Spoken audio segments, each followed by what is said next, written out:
Chapter 3. The Secret of Work. Helping others physically by removing their physical needs is indeed great, but the help is great according as the need is greater and according as the help is far reaching.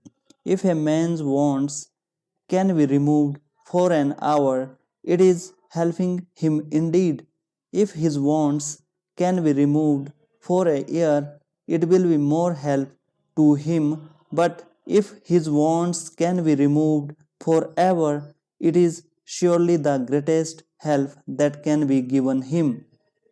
Spiritual knowledge is the only thing that can destroy our miseries forever. Any other knowledge satisfies wants only for a time. It is only with the knowledge of the Spirit that the faculty of want is annihilated forever. So, helping man spiritually is the highest help that can be given to him. He who gives man spiritual knowledge is the greatest benefactor of mankind, and as such, we always find that those were the most powerful of men who helped man in his spiritual needs, because spirituality is the true basis of all our activities in life. A spirituality strong and sound man will be strong in every other respect if he so wishes.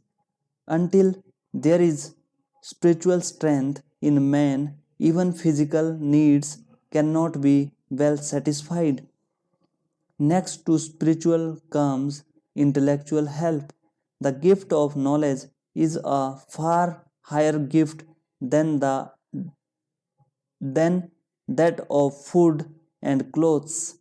It is even higher than giving life to a man, because the real life of man consists of knowledge. Ignorance is death, knowledge is life. Life is of very little value if it is life in the dark, groping through ignorance and misery. Next in order comes, of course, helping a man physically. Therefore, in considering the question of helping others, we must always strive not to commit the mistake of thinking that physical help is the only help that can be given. It is not only the last but the least, because it cannot bring about permanent satisfaction.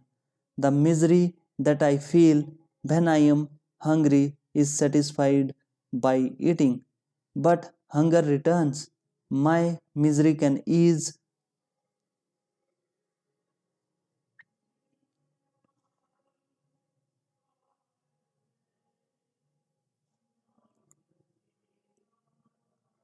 My miseries can cease only when I am satisfied beyond all want. Then hunger will not make me miserable. No distress, no sorrow will be able to move me. So that help which tends to make us strong spiritually is the highest. Next to it comes intellectual help, and after that, physical health. The miseries of the world cannot be cured by physical health only. Until man's nature changes, these physical needs will always arise, and miseries will always be felt, and no amount of physical help will cure them completely. The only solution of this problem is to make mankind pure.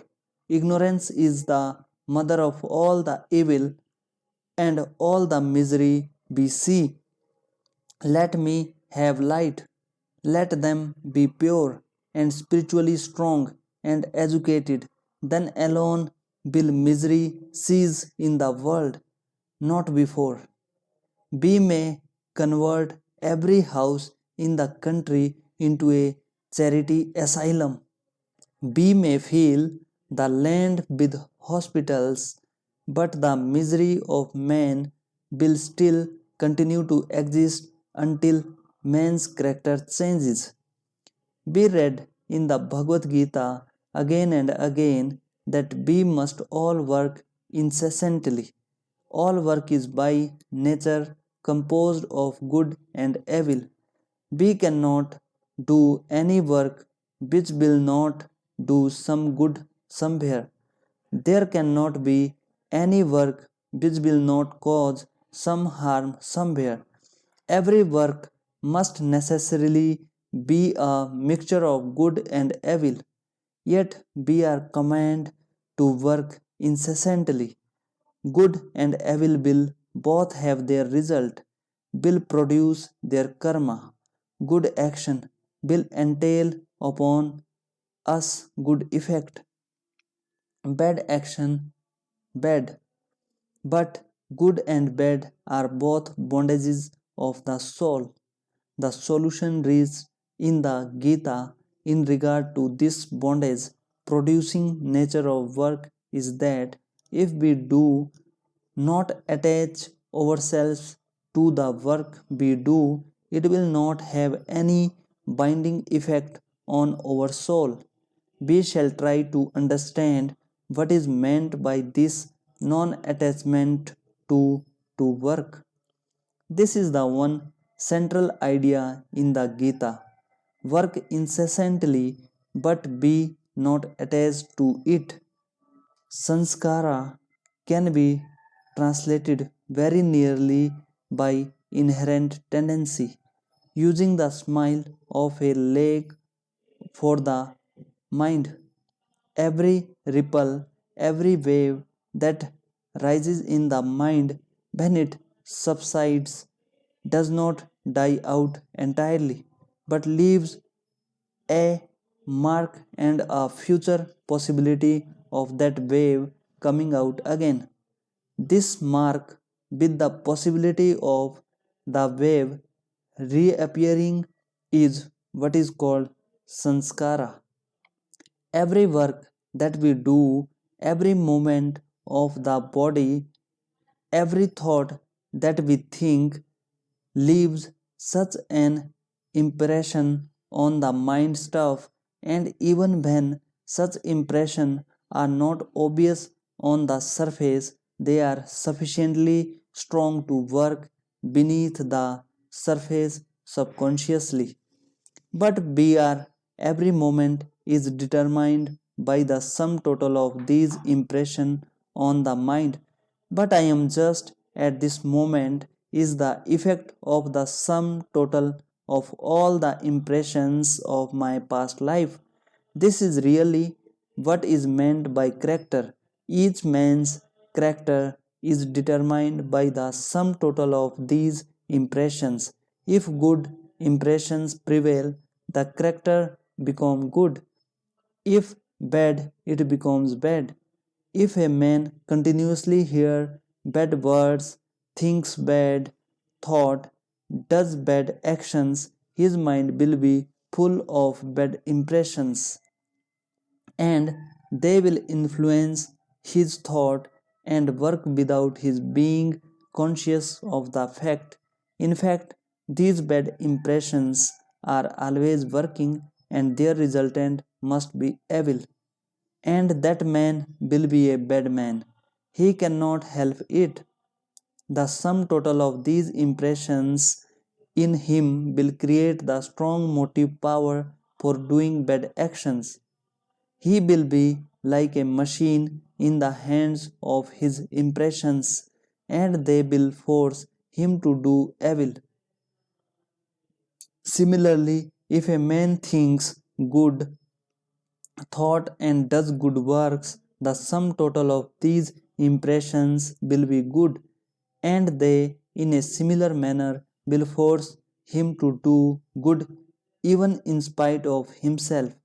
When a man has done so much good work and thought so many good thoughts that there is an irresistible tendency in him to do good in spite of himself, and even if he wishes to do evil, his mind, as the sum total of his tendencies, will not allow him to do so.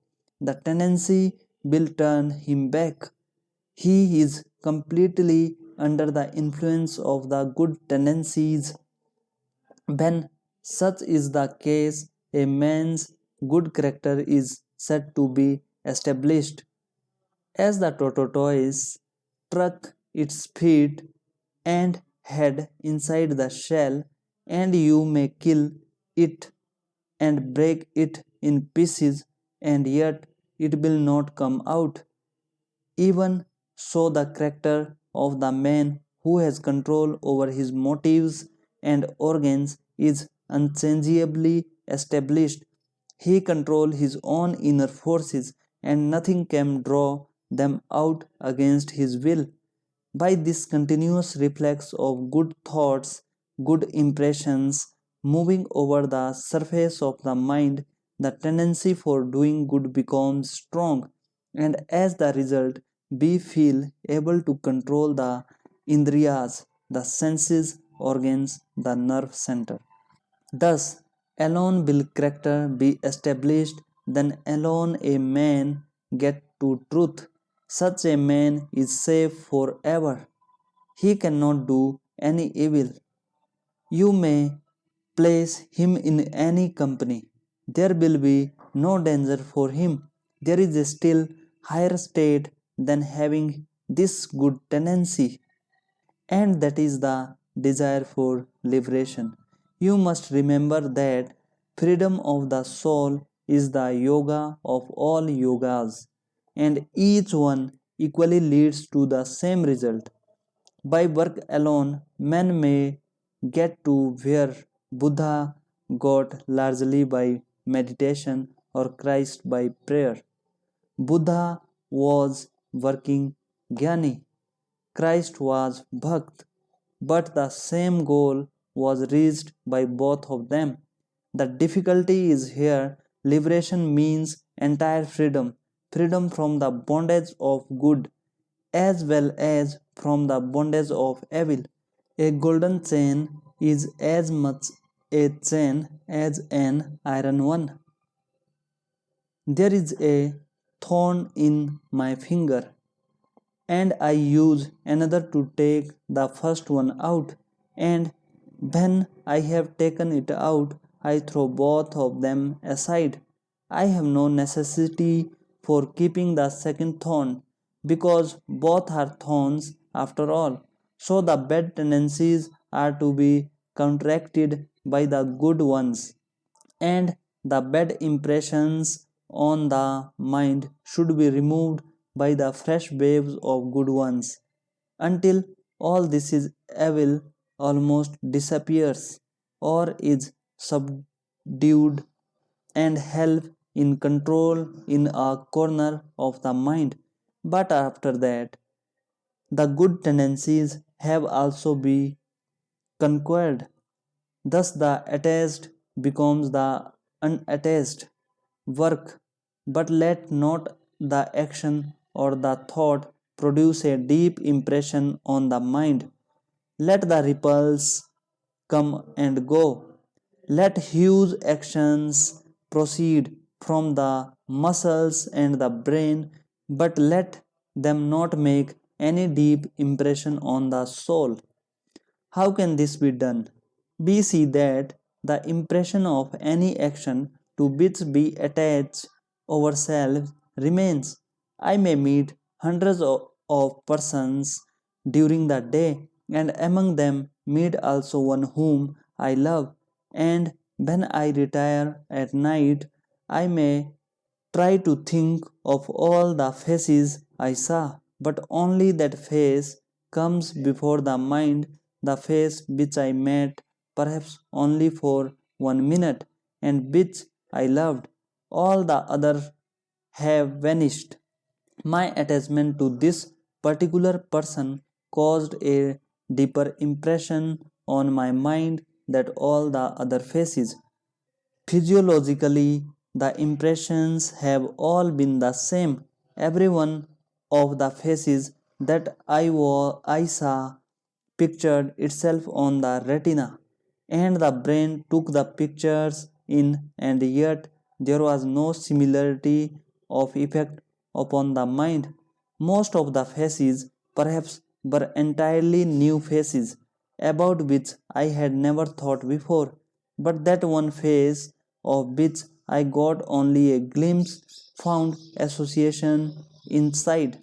Perhaps I had pictured him in my mind for years, knew hundreds of things about him, and this one new vision of him awakened hundreds of sleeping memories in my mind, and this one impression, having been repeated perhaps 100 times more than those of the different faces together, will produce a great effect on the mind. Therefore, be unattached. Let things work. Let brain centers work incessantly, but let not a ripple conquer the mind. Work as if you were a stranger in this land, a sojourner. Work incessantly, but not bind yourselves. Bondage is terrible. This word is not our habitation. It is only one of the many stages through which we are passing. Remember that great saying of the Sankhya: the whole of nature is for the soul, not the soul for nature. The very reason of nature's existence is for the education of the soul. It has no other meaning. It is there because the soul must have knowledge, and through knowledge free itself. If we remember his always, we shall never be attached to nature. We shall know that nature is a book in which we are to read, and that when we have gained the required knowledge, the book is of no more value to us. Instead of that, however, we are identifying ourselves with nature, we are thinking that the soul is for nature, that the spirit is for the flesh. And as the common saying has it, we think that man lives to eat and not eats to live. We are continually making this mistake. We are regarding nature as ourselves and are becoming attached to it. And as soon as this attachment comes, there is the deep impression on the soul, which winds us down and makes us work not from freedom but like selves. The whole gist of this teaching is that you should work like a master and not as a slave. Work incessantly, but do not slaves work. Do you not see how everybody works? Nobody can be altogether at rest. 99% of mankind work like slaves, and the result is misery. It is all selfish work. Work through freedom, work through love. The word love is very difficult to understand. Love never comes until there is freedom. There is no true love possible in the slave. If you buy a slave and tie him down in chains and make him work for you, he will work like a drudge, but there will be no love in him. So when we ourselves work for the things of the world as slaves, there can be no love in us, and our work is not true work. This is true of work done for relatives and friends, and is true of work done for our own selves. Selfish work is slaves' work. And here is a test: every act of love brings happiness. There is no act of love which does not bring peace and blessedness as its reaction. Real existence, real knowledge, and real love are eternally connected with one another. If three in one, where one of them is, the others also must be. They are the three aspects of one without a second. The existence, knowledge, bliss. When the existence becomes relative, we see it as the world. That knowledge becomes in its turn modified into the knowledge of the things of the world, and that bliss forms the foundation of all true love known to the heart of man. Therefore, true love can never react so as to cause pain either to the lover or to the beloved. Suppose a man loves a woman. He wishes to have her all to himself and feels extremely jealousy about her every moment. He wants her to sit near him, to stand near him, and move at his bidding. He is a slave to her and wishes to have her as his slave. This is not love. It is a kind of morbid affection of the slave, insinuating itself as love. It cannot be love because it is painful. If she does not do what he wants, it brings him pain. With love, there is no painful reaction. Love only brings a reaction of bliss. If it does not, it is not love. It is mistaking something else for love. When you have succeeded in loving your husband, your wife, your children, the whole world, the universe, in such a manner that there is no reaction of pain or jealousy, no selfish feeling, then you are in a fit state to be unattached. Krishna says, "Look at me, Arjuna. If I stop from work for one moment, the whole universe will die. I have nothing to gain from work. I am the one Lord. But why do I work? Because I love the world. God is unattached because He loves. That real love makes us unattached.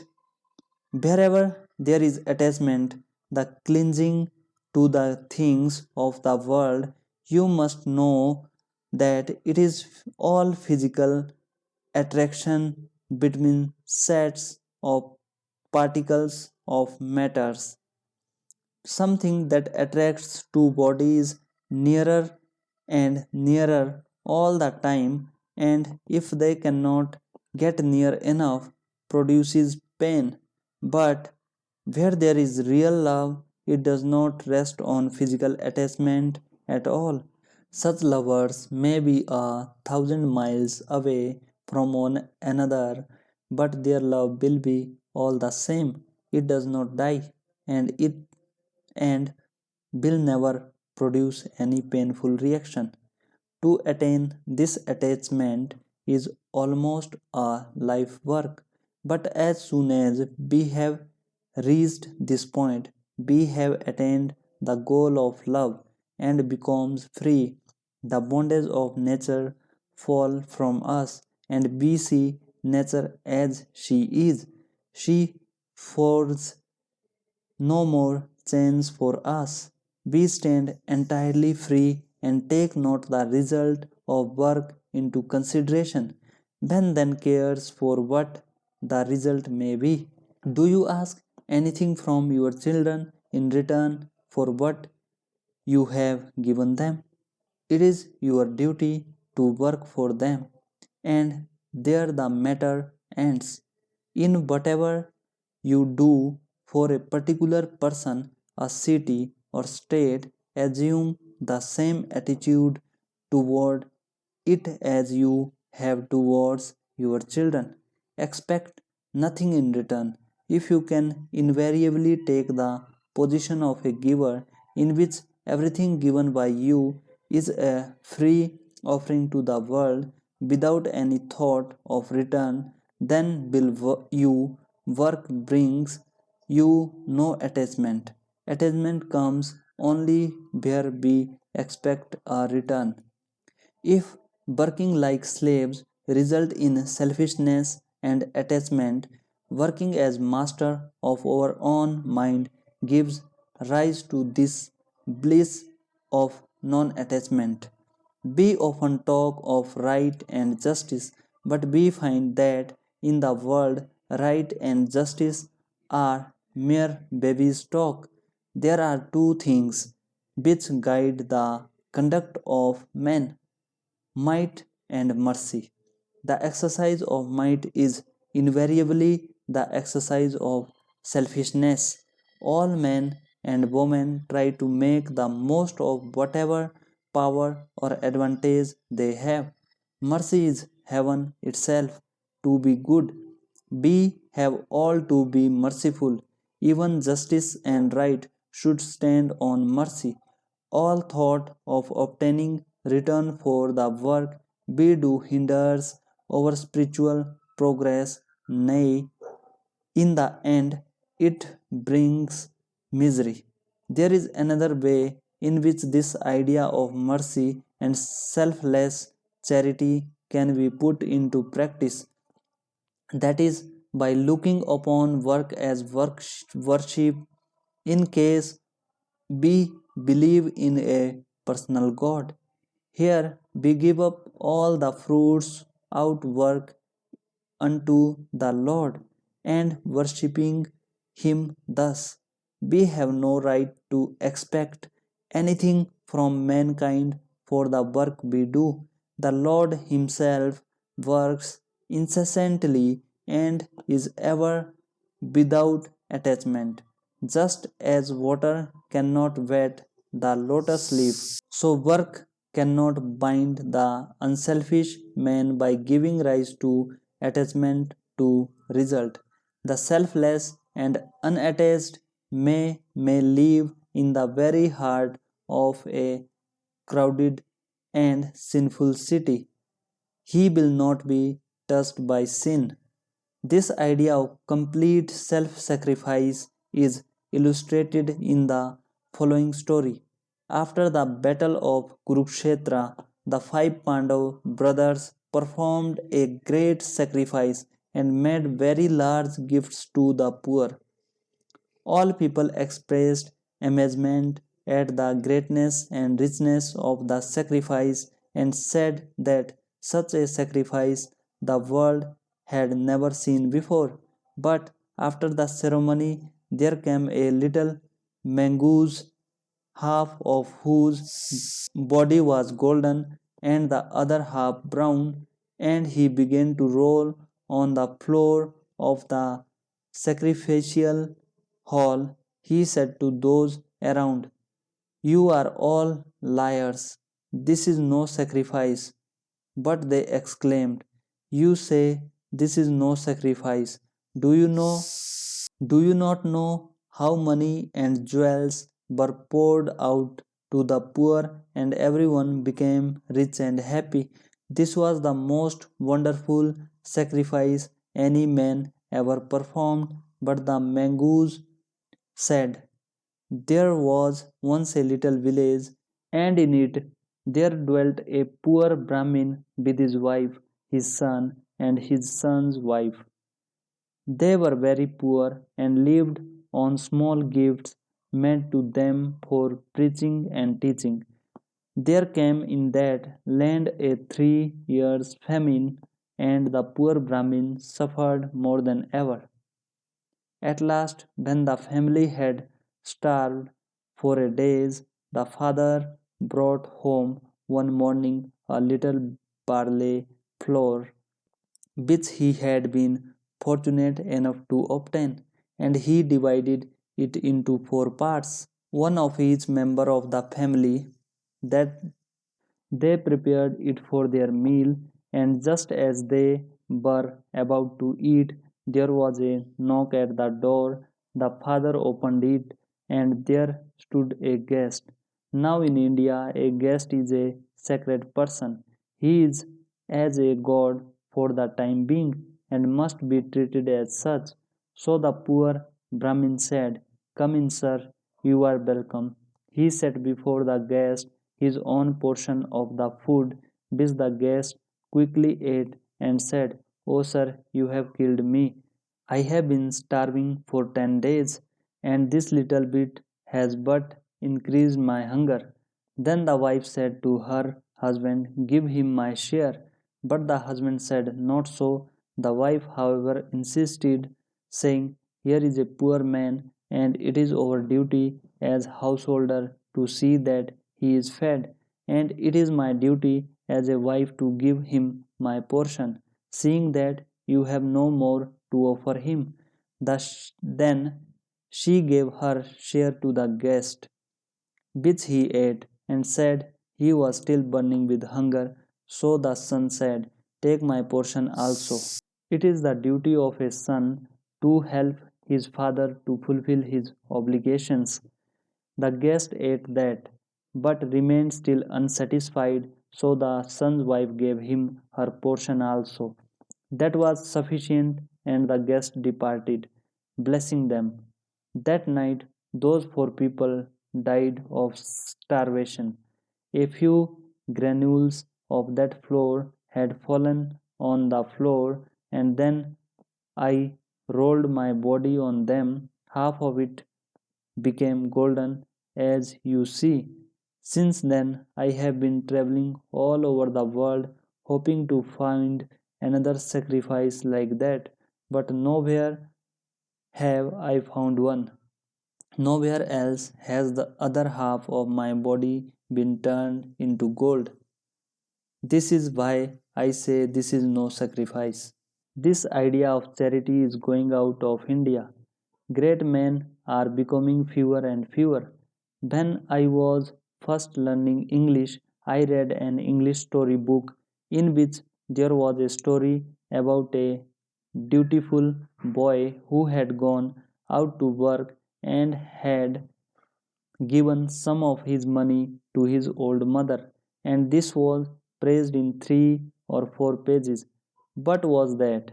No Hindu boy can ever understand the moral of that story.